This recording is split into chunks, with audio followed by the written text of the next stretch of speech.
All right, this is Mr. McMurray, and it's a bright Monday morning and a little bit later than usual. So here we go. We're going to talk about physical and chemical changes. Notes, sounds exciting. Really, the physical changes for the first couple times here.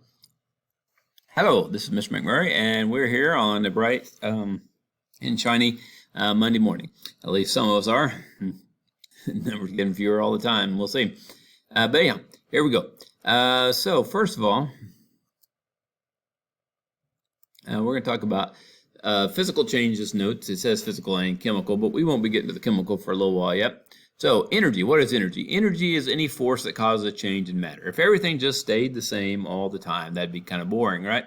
So we need something that causes changes. And because there are all kind of changes going on. Your body has constantly got changes going on. Things being burned, things being built, things being planned and so forth. Energy burn, exercise, whatever. All these different things going on in your body. So there's energy that causes that. Now, what type of energy is there? Well, probably the most common we think of in terms of chemical reactions of heat. Okay, when you heat something up or burn it. We can also have things that are light activated. For example, now we have solar cells on our calculators up here, and there's a little solar panel and all kind of other things we use solar panels for that are light activated. All right. And there are some others. We have electricity. We are all familiar with that. Everything runs on electricity nowadays. Charging your batteries to your cell phone, etc. All the different things in your house that use electricity, refrigerators, freezers, fans, and so forth. And motion, of course, which is kinetic energy. All right, so here we are again. So we talked about electricity is another type of energy, and motion, or kinetic, usually we call it kinetic. You may have heard potential energy and so forth, which we'll talk about in future chapters probably. But for now, let's deal with that. Those are just some examples of energy. All right, now, physical changes are changes that change the physical properties of an object without affecting the chemical composition. Chemical composition is just a way to say, fancy way of saying, that it doesn't change the chemicals that it's made out of. It's still made out of the same chemicals. All right.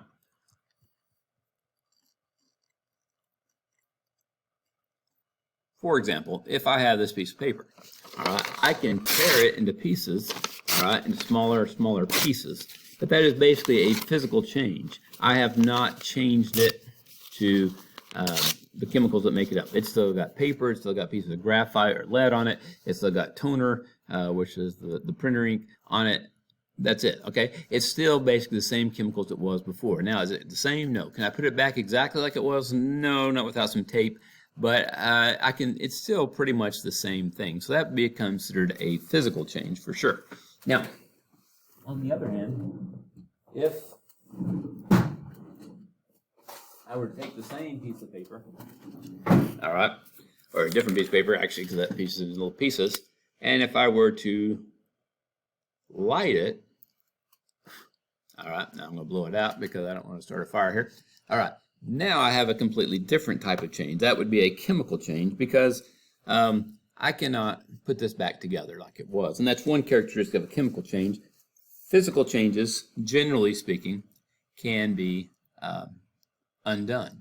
Okay, you can redo it. For example, if I dissolve salt in water, I can dissolve the salt and I will get little salt crystals on the bottom. I don't know if you can see that or not, but we did a lab the other day where we painted crystals onto the paper towel and then burn the paper towel.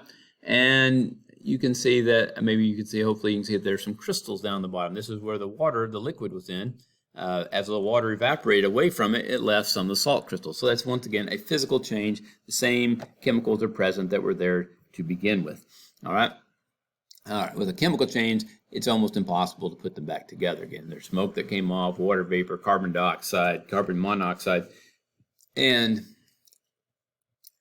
I cannot put those all back together and make a piece of paper out of them. All right. So in general, that's the main difference. Is a physical change has exactly the same chemicals, and because of that, it's usually relatively easy to put it back. Now, sometimes they can be hard to tell apart. Okay, so it's not always that easy. For example, when you dissolve the salt in the water, it disappears, it looks like. And yeah, it's still there, but you can't see that. So just going by what you can see sometimes makes it a little difficult to tell which is physical and which is chemical. But bottom line is no new chemicals, then that is a physical change. All right. Now,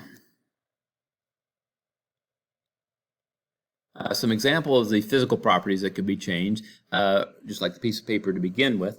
So here's another piece of paper, but this one's slightly different because it has some different physical properties. It's from my yellow legal pad. And so it has some physical properties. The size of the paper, the shape of the paper, the color of the paper.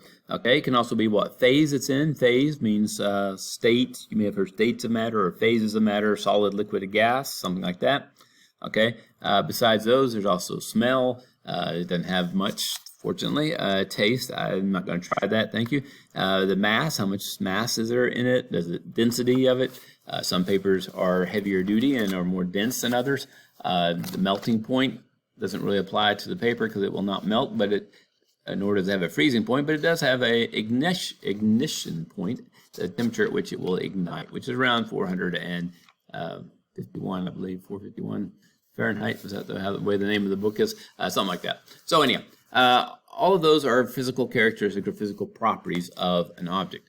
Now, one of those main ones we're going to take apart now and look at is the phases or states of matter. All right. And the first one is a solid. In a solid, the atoms are packed closely together, usually fairly rigidly, and they can only move, but they can only move in place. So they kind of vibrate in place as they're stuck together there, okay? And so they do move, they do have motion. Now, if I feel the desk, will I feel it start bouncing on my hands? No, I will not, because one, these are very tiny atoms, so the movements are very, very tiny. They're only vibrating in place anyhow, and they're so small you would not feel it. The other thing is all the atoms are not vibrating in the same direction at the same time, so they kind of cancel each other out. And so if they all moved at once one direction and all moved at once the other direction, then yes, you might feel a little jerk in where they're going, but that normally is not going to happen. So for either reason, you're not going to actually feel the movement. Just know that they are actually, in fact, vibrating in place. Now, if something is solid, say I have this pencil or pen, it has a definite volume. It takes up a definite amount of space. It's not all of a sudden going to blow up and get bigger or smaller, okay? And it's going to have a definite shape. Unless I heat it up and melt it or something like that, it has a pretty definite shape. So a solid has a definite volume and a definite shape, okay? Now, if I say that, realize that everything in the world, pretty much, if you get it colder, will shrink slightly, and it will, if it gets hotter, it will swell slightly or expand. But with solids, it does exist. It is important, but that we know that. But for the most part, we're going to say they stay the same volume. They're not going to expand and contract rapidly, as a general rule. All right. Liquids, on the other hand, say we take those rigid solid atoms and they're out there and they vibrate. If we heat them up, they start moving faster. And as they move faster, eventually they will break around where they can now move around each other. Okay, and they're not locked into place anymore. Okay, and so in a liquid, we say the atoms can move around within the liquid. Now, they can't jump out of the liquid. They got to stay in the liquid, but they can at least move around now. Now, if we look at a glass and say, hey, is that glass half full or is it half empty? Well, the correct answer in science is the glass is full. It is half full of water and it's half full of air. Okay, all right. So, but if I asked you what is the shape of this water, well, right now it's kind of a curved shape. But if I poured it into this beaker here, all right, now it's going to be that shape, okay, and so forth. So it depends on the container it's in, and we tend to say that liquids take the shape of their container. So whatever kind of container you put them in, that's what they're going to be. Now, so they do not have a definite shape like solids do. They just depend on what you're putting the liquid in. The other question is, say I have this syringe, okay, it has water in it. I just put water out of the cup that we just poured out, okay, and I got water in there. If I try to squish this, right now it's about 12 milliliters. I can try to squish it as hard as I want to, but I cannot squish it down any smaller. Okay, so it has a definite volume. So we say that liquids have a definite volume, but they do not have a definite shape. It just depends on what kind of container you put them in. All right.